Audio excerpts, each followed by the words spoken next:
What's good, y'all?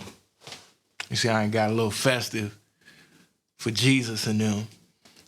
And I figured, what better time to kick off my hip-hop stories? You know, peel back the curtain a little bit, let y'all know how I had zigzagged through this culture over the years to wind up where I'm at today.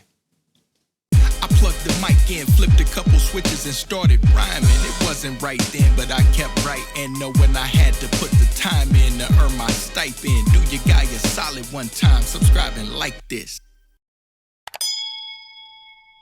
So let's start from the start.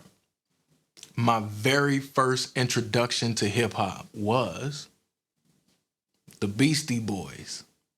So let me paint the scene. So I'm growing up in a music household. My father was a career musician, but hip-hop was not his genre of choice. Up to that point, I knew reggae, I knew jazz, I knew blues, and through my mother, I knew a little bit of R&B, but not much, but zero hip-hop. Until one day a hip-hop music video comes on TV. Now, mind you, we was po folks. We ain't have cable TV. I'm talking about TV. And if y'all remember the early mid-'80s, back then, your music video was not getting played on TV with this. Not at all. And so that first music video that I saw was the Beastie Boys. And it must have been dope, because otherwise I wouldn't still remember it after all these years and that being my first hip-hop experience. But that's not what really kind of got the ball rolling for me with hip-hop. I can also remember right around that same time getting hip to Tone Loc, thinking that Tone Loc was the most gangster individual on the planet.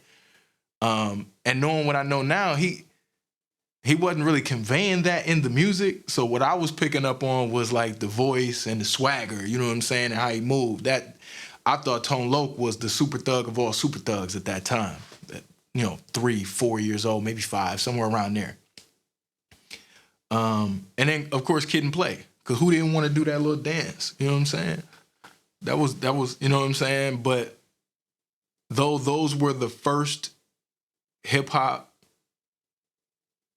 records that I ever heard, that wasn't what got me down that rabbit hole. That actually happened, I think 2 years later with my first hip hop tape. Now, the first tape that was my tape was mine was a Janet Jackson tape. And that was dope. Just like everything else Janet Jackson ever did throughout her whole life. Stratosphere dope. But my first hip-hop tape was a tape that I got a few months later. And it was Easy Does It. Now, if I could somehow remember what combination of coercion, begging, pleading, manipulation I must have employed to convince my mother to buy an Eazy-E tape for a 6-year-old, I'd be the greatest salesperson on the planet today. I don't know how it happened, but it happened. Mind you, that tape came with a couple of rules. I wasn't allowed to take it outside the house, and I wasn't allowed to tell anybody that I had an Eazy-E tape at home. Now, those of you who also had black mothers, y'all know it was certain things certain rules you didn't test. You didn't tip your toe on the line, none of that. So those rules got followed. To the best of my knowledge, thinking back, I don't think I ever broke either of those rules with regards to that tape, which was hard because later that year, I got my true immersion into hip-hop at summer camp. And so it was this real cool summer camp, and it was my first year going. They had this location in the city, right? All the parents would drop us off there, and then the camp, they would bus us outside the city to the actual campgrounds. You know what I'm saying? We'd spend the day there, and they would bus us back to the city, and our parents come pick us up later in the evening, which was super cool. And this camp was hip-hop. It was a lot of kids my age that could really dance. They used to do that thing where they grab the foot and jump through the legs, you know what I'm saying, and all the gyrating and everything. And it was a couple camp counselors that were really, really, really hip hop. Like they would bring their keyboards in and we would jam, you know what I'm saying? So not only is this my first time really getting a chance to mingle with kids outside my neighborhood, but it's really my real introduction to hip hop en masse, you know what I'm saying? Because at that time, I didn't know nothing. I didn't know who nobody was. I thought Eazy-E was the only rapper that cussed in his records. You know what I'm saying? Let you know how ignorant I was at the time.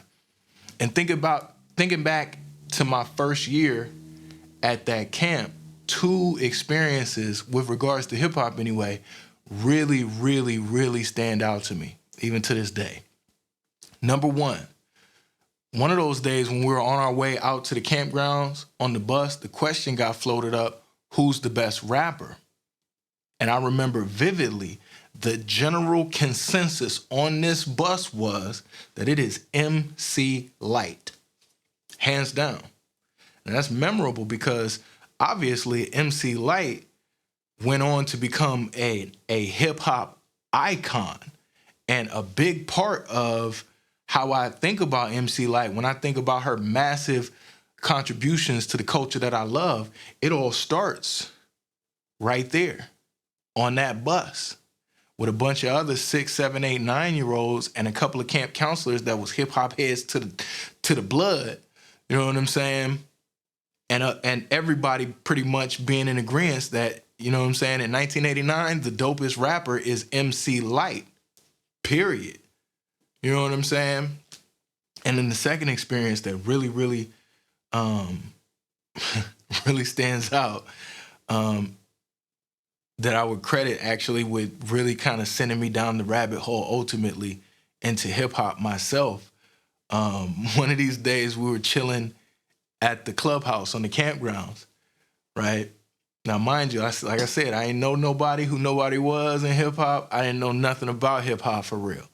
You know what I'm saying? And I only had that one tape and we didn't talk about that tape, right? So I hear this record come on in the clubhouse and I hear cuss words in it. And so I pipe up trying to look like I know something, like, oh, that's Eazy-E. And they look at me like, man, that's the Ghetto Boys. And I'm just like,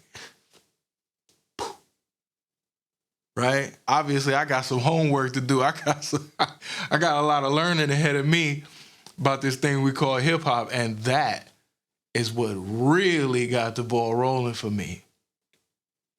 You know what I'm saying? In hip hop. One love.